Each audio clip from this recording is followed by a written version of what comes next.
بسم اللہ الرحمن الرحیم۔ پیارے دوستو، حضرت بابا فرید رحمت اللہ تعالی علیہ کا قافلہ مکہ المکرمہ کی جانب روانہ ہوا۔ جہاز ہندوستان کے کناروں سے نکل کر ساگر کے بیچوں بیچ اپنی منزل کی طرف بڑھ رہا تھا۔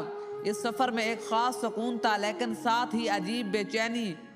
جدہ کی بندرگاہ پر جہاز رکا۔ کچھ دن وہاں رکنے کے بعد کارواں مکہ مکرمہ کی جانب روانہ ہوا۔ جب قافلہ مکہ پہنچا اور بابا فرید رحمت اللہ تعالی علیہ نے بیت اللہ مبارکہ کی زیارت کی تو ان کی آنکھوں سے آنسوں کی دھار نکلی اور ہر قدم پر لگتا تھا جیسے ان کی روح اللہ تعالیٰ کی رحمت سے بھیگ رہی ہو۔ مکہ المکرمہ کی گلی گلی میں وہ چلتے، ہر جگہ ایک ہی آواز گونجتی، یا عبد القادر سید اللہ۔ بابا فرید نے یہ آواز بار بار سنی لیکن سمجھ نہیں آئی تو اپنے والد سے پوچھا، ابا جی یہ آواز کیوں آ رہی ہے؟ والد نے مسکراتے ہوئے فرمایا، جواب دیا، بیٹا یہ آواز حضرت سیدنا عبد القادر جیلانی حضور غوث پاک کی کرامت ہے۔ ان کا نام جہان میں لیا جاتا ہے، جہاں بھی لیا جائے وہاں برکت ہوتی ہے۔ اسی بیچ ایک دیوانہ بھاگتا ہوا بابا فرید رحمت اللہ تعالی علیہ کے پاس آیا۔ اس کی آنکھوں میں گہری بے چینی تھی۔ اس نے کانپتی ہوئی آواز میں کہا، لڑکے تم حیران کیوں ہو؟ وہ دن دور نہیں جب ساری دنیا تمہارا نام لے گی، لوگ ہر طرف سے بس فرید فرید پکاریں گے۔ یہ سن کر بابا فرید کے دل میں عجیب سی ہلچل مچ گئی۔ وہ سوچنے لگے، کیا واقعی اللہ تعالیٰ نے میرے لیے ایسا کچھ لکھا ہے؟ ایک رات جب بابا فرید رحمت اللہ تعالی علیہ مکہ کی ایک مسجد میں سو رہے تھے تو انہوں نے خواب میں خود پیغمبر صلی اللہ تعالی علیہ وسلم کا دیدار کیا۔ وہ خواب میں نہیں تھے بلکہ ایک روحانی حقیقت تھی۔ پیغمبر صلی اللہ تعالی علیہ وسلم نے انہیں اپنے سینے سے لگایا اور فرمایا، فرید اللہ تعالیٰ نے تمہیں ایک بڑی ذمہ داری سونپی ہے، تمہارا نام ہمیشہ روشن رہے گا۔ جب بابا فرید کی آنکھ کھلی تو ان کے دل میں ایک ایسی روشنی تھی جو ان کی زندگی کے ہر اندھیرے کو مٹا چکی تھی۔ خواب کے اس تجربے کے بعد بابا فرید نے حضرت حضور غوث پاک رحمت اللہ تعالی علیہ سے ملاقات کا ارادہ کیا۔ جب ان کے دربار پر پہنچے تو حضور غوث اعظم رضی اللہ تعالی عنہ نے انہیں اپنی مبارک دستار، جبہ اور کئی اور برکتیں عطا کی۔ حضور غوث اعظم رضی اللہ تعالیٰ عنہ نے فرمایا، فرید یہ سب اللہ تعالیٰ کی دی ہوئی امانتیں ہیں، انہیں سنبھال کر رکھنا، تمہاری زندگی میں یہ سب تمہیں ہر مشکل سے نکالیں گی۔ بابا فرید کے لیے یہ پل ان کی زندگی کا سب سے اہم لمحہ تھا۔ ان کے دل میں محبت اور خدا کی یاد کا دریا امڑ پڑا۔ وقت گزرا اور بابا فرید کی روحانی پیاس بڑھ گئی، لیکن یہ پیاس اس وقت بجھی جب ان کی ملاقات حضرت خواجہ قطب الدین بختیار کاکی رحمت اللہ تعالی علیہ سے ہوئی۔ جب بابا فرید نے خواجہ قطب الدین بختیار کاکی سے ملاقات کی تو ان کے دل کو سکون سے بھر گیا۔ انہوں نے محسوس کیا کہ وہ جس روحانی راہ کی تلاش میں تھے وہ خواجہ قطب الدین بختیار کاکی رحمت اللہ تعالی علیہ کی رہنمائی میں ہی پوری ہو سکتی ہے۔ بابا فرید مدینے پہنچے۔ وہاں روضہ مبارکہ کے ایک زیارت کے دوران انہیں پیغمبر صلی اللہ تعالی علیہ وسلم کا پھر سے دیدار ہوا۔ انہوں نے بابا فرید سے فرمایا، فرید سب خیر تو ہے، تمہاری ہر مشکل حل ہو جائے گی۔ جب واپس لوٹنے کا وقت آیا تو جہاز کے مالک نے ان سے کرایہ لینے سے انکار کر دیا۔ اس نے کہا، 3 دن پہلے میں نے پیغمبر صلی اللہ تعالی علیہ وآلہ وسلم کا خواب میں دیکھا تو حضور نے فرمایا، انہوں نے فرمایا کہ ہمارا آدمی مسعود آئے گا، اسے لے کر ہندوستان جانا۔ یہ سن کر بابا فرید کی آنکھوں میں آنسو آ گئے۔ وہ سمجھ گئے یہ سفر صرف ان کا نہیں تھا بلکہ یہ اللہ کے ارادوں کا حصہ تھا۔ جب بابا فرید ہندوستان لوٹے تو ان کے دل میں روحانی دولت اور محبت کا دریا تھا۔ ان کی زندگی ایک مثال بن گئی۔ ان کی درگاہ پر آج بھی لاکھوں لوگ آتے ہیں۔ ہر شخص ان کی کرامات، محبت کے لیے دعائیں مانگتا ہے اور چلا جاتا ہے۔ حضرت بابا فرید رحمت اللہ تعالی علیہ وہ نام ہے جن کی زندگی ہر اس دل کو روشن کرتی ہے جو عشق الہی کی تلاش میں ہے۔ ان کی دعائیں آج بھی ہر درد کو مٹا دیتی ہیں۔ حضرت بابا فرید رحمت اللہ تعالی علیہ نے جب ہندوستان کی سرزمین پر قدم رکھا تو وہ ایک بدل چکے تھے انسان تھے۔ ان کی چہرے پر وہ نور تھا جسے دیکھ کر ہر دل کھینچ کھینچ کر ان کے پاس چلا آتا۔ ان کا پہلا قدم ان لوگوں کی مدد کے لیے اٹھا جو دکھی اور پریشان تھے۔ بابا فرید کی درگاہ پر ہر شخص کے لیے دروازے کھلے رہتے تھے، امیر ہوں یا کوئی غریب، ہر کوئی ان کے پاس اپنے درد لے کر آتا ہے اور ان کی دعاؤں سے اس کی ہر پریشانی دور ہو جاتی ہے۔ دوستو، یہ بابا فرید رحمت اللہ تعالی علیہ کی کرامات کی کہانیاں اور دور دور تک پھیل گئی۔ کہتے ہیں کہ ایک دن ایک عورت ان کے پاس آئی، اس کی آنکھوں میں آنسو تھے اور آواز کانپ رہی تھی۔ اس نے کہا، حضرت میرا بچہ بیمار ہے، ہر دوا بے اثر ہو چکی ہے، آپ پر بھروسہ ہے، کچھ کر دیجئے۔ بابا فرید نے اس کی بات دھیان سے سنی اور مسکرا کر فرمایا، اللہ تعالیٰ پر یقین رکھو، اس کا کرم ہمیشہ ہوتا ہے۔ انہوں نے اس بچے کے لیے دعا کی اور اللہ تعالیٰ کے کرم سے وہ بچہ